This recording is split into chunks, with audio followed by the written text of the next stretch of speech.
ఇవాళ Telangana Congress political affairs committee భేటీ కానుంది. సోమవారం సచివాలయంలో మంత్రివర్గ సమావేశం నిర్వహించనున్నారు. స్థానిక సంస్థల ఎన్నికలు ఏ తేదీలో నిర్వహించాలి, కాళేశ్వరంపై జస్టిస్ ఘోష్ కమిషన్ ఇచ్చిన నివేదికపై చర్చించేందుకు అసెంబ్లీ సమావేశాల నిర్వహణ వంటి కీలక అంశాలపైనే ఈ రెండు సమావేశాలను చర్చించి ఖరారు చేరున్నట్లుగా తెలుస్తోంది.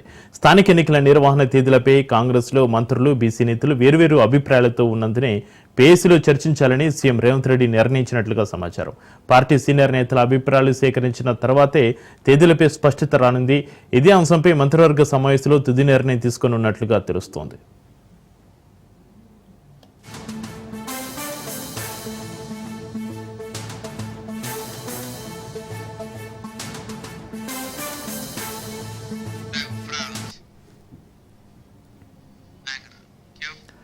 తెలంగాణలో స్థానిక సంస్థల ఎన్నికలు 42% బీసీ రిజర్వేషన్ కేంద్రంగా జరగనున్నాయి.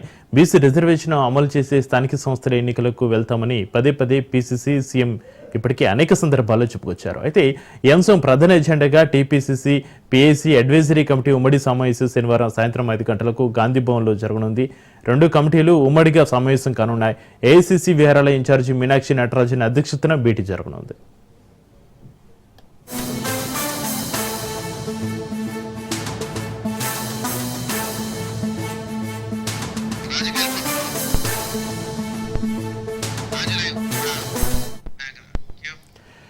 పీఏసీ సమావేశంలో బీసీ రిజర్వేషన్లపై పార్టీ నిర్ణయం, స్థానిక సంస్థల ఎన్నికల నిర్వహణ, ప్రస్తుతం రాష్ట్రంలో పార్టీ పరిస్థితి, లోకల్ బాడీ ఎన్నికలకు ఎలా సన్నద్ధం కావాలి, ఏ అంశాలు జనంలోకి తీసుకెళ్లాలి అనే అంశాలపై చర్చ జరగనుంది. మరోవైపు బీసీ రిజర్వేషన్ కోసం ప్రభుత్వం చేపట్టిన కార్యక్రమాలు పార్టీ నేతలకు వివరించనున్నారు. ఇప్పటికే 42% బీసీ రిజర్వేషన్ బిల్లులు శాసనసభలో ప్రవేశపెట్టి ఏకగ్రీవంగా ఆమోదం తెలిపి కేంద్రానికి పంపడం, 9వ షెడ్యూల్లో 42% బీసీ రిజర్వేషన్ చేర్చి చట్టబద్ధత కల్పించడానికి కేంద్రంపై వివిధ రకాలుగా ఒత్తిడి చేసింది. పార్లమెంట్లో బయట తెలిపిన నిరసన, ఢిల్లీ జంతర్ మంతర్ వద్ద నిర్వహించింది ధర్నా. అయినప్పటికీ బీసీ రిజర్వేషన్ అమలుకు ముస్లింలను చేర్చడంలో బీజేపీ అభ్యంతరం వ్యక్తం చేసింది. మొత్తానికి ఈరోజు పీఏసీ సమావేశానికి సంబంధించి మరింత సమాచారాన్ని మా ప్రతినిధి రాజు లైవ్ లో అందిస్తారు. రాజు, ఇవాళ గాంధీభవన్ వేదికగా టీపీసీసీ రాజకీయ వ్యవహారాల కమిటీ, అదేవిధంగా అడ్వైజరీ కమిటీ ఉమ్మడి సమావేశం గాంధీభవన్ వేదికగా సాయంత్రం 5 గంటలకు జరగబోతా ఉంది. ఈ సమావేశానికి ఏఐసీసీ వ్యవహారాల ఇన్ఛార్జ్ మీనాక్షి నటరాజన్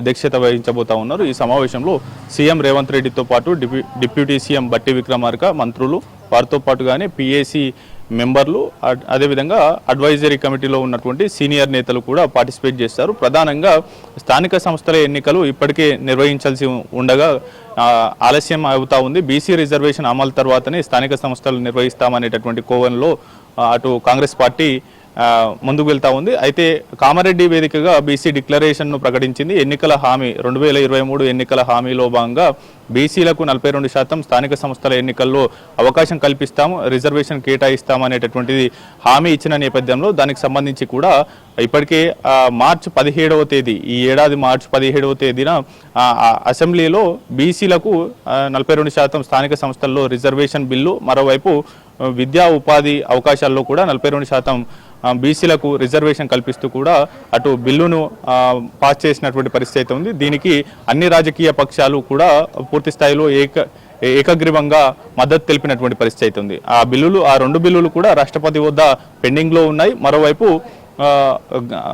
క్యాబినెట్లో నిర్ణయం తీసుకొని తీర్మానం చేసినటువంటి ముసాయిదా ఏదైతే ఉందో ఆ ముసాయిదా ఆర్డినెన్స్ గవర్నర్ వద్ద కూడా పెండింగ్లో ఉన్న నేపథ్యంలో తదుపరి ఏం చేయాలి, స్థానిక సంస్థలు నిర్వహించేందుకు హైకోర్టు ఇప్పటికే సెప్టెంబర్ 30వ తేదీలోగా నిర్వహించాలనేటటువంటి డెడ్ లైన్ విధించిన నేపథ్యంలో భవిష్యత్ కార్యాచరణ ఏ విధంగా ఉండాలనేది కూడా పార్టీ సీనియర్ నేతలు, పార్టీలో అత్యంత కీలకమైనటువంటి పీఏసీ కమిటీలో కూడా చర్చించి నిర్ణయం తీసుకునేటటువంటి ఛాన్స్ అయితే కనిపిస్తూ ఉంది. అందుకు సంబంధించి కూడా ఇవాళ స్థానిక సంస్థల ఎన్నికల నిర్వహణ ఎప్పుడు చేయాలి, అదేవిధంగా లేదంటే కోర్టును మరింత గడువు అడిగి ఆ తర్వాత సుప్రీంకోర్టులో ఇప్పటికే అటు తమిళనాడు ప్రభుత్వం అటు సుప్రీంకోర్టును ఆశ్రయించిన నేపథ్యంలో అదే కోవలో కూడా తెలంగాణ ప్రభుత్వం ఇప్పటికే బిల్లులను పంపి రాష్ట్రపతికి దాదాపు 5 నెలలు గడుస్తూ ఉంది. కాబట్టి 90 రోజుల్లో ఈ బిల్లులకు సంబంధించినటువంటి క్లియర్ చేయాలి అనేటటువంటి ఆదేశాలు సుప్రీంకోర్టు ఇచ్చిన నేపథ్యంలో అదే కోవలో కూడా న్యాయ పోరాటం చేయాలనేటటువంటి భావన కూడా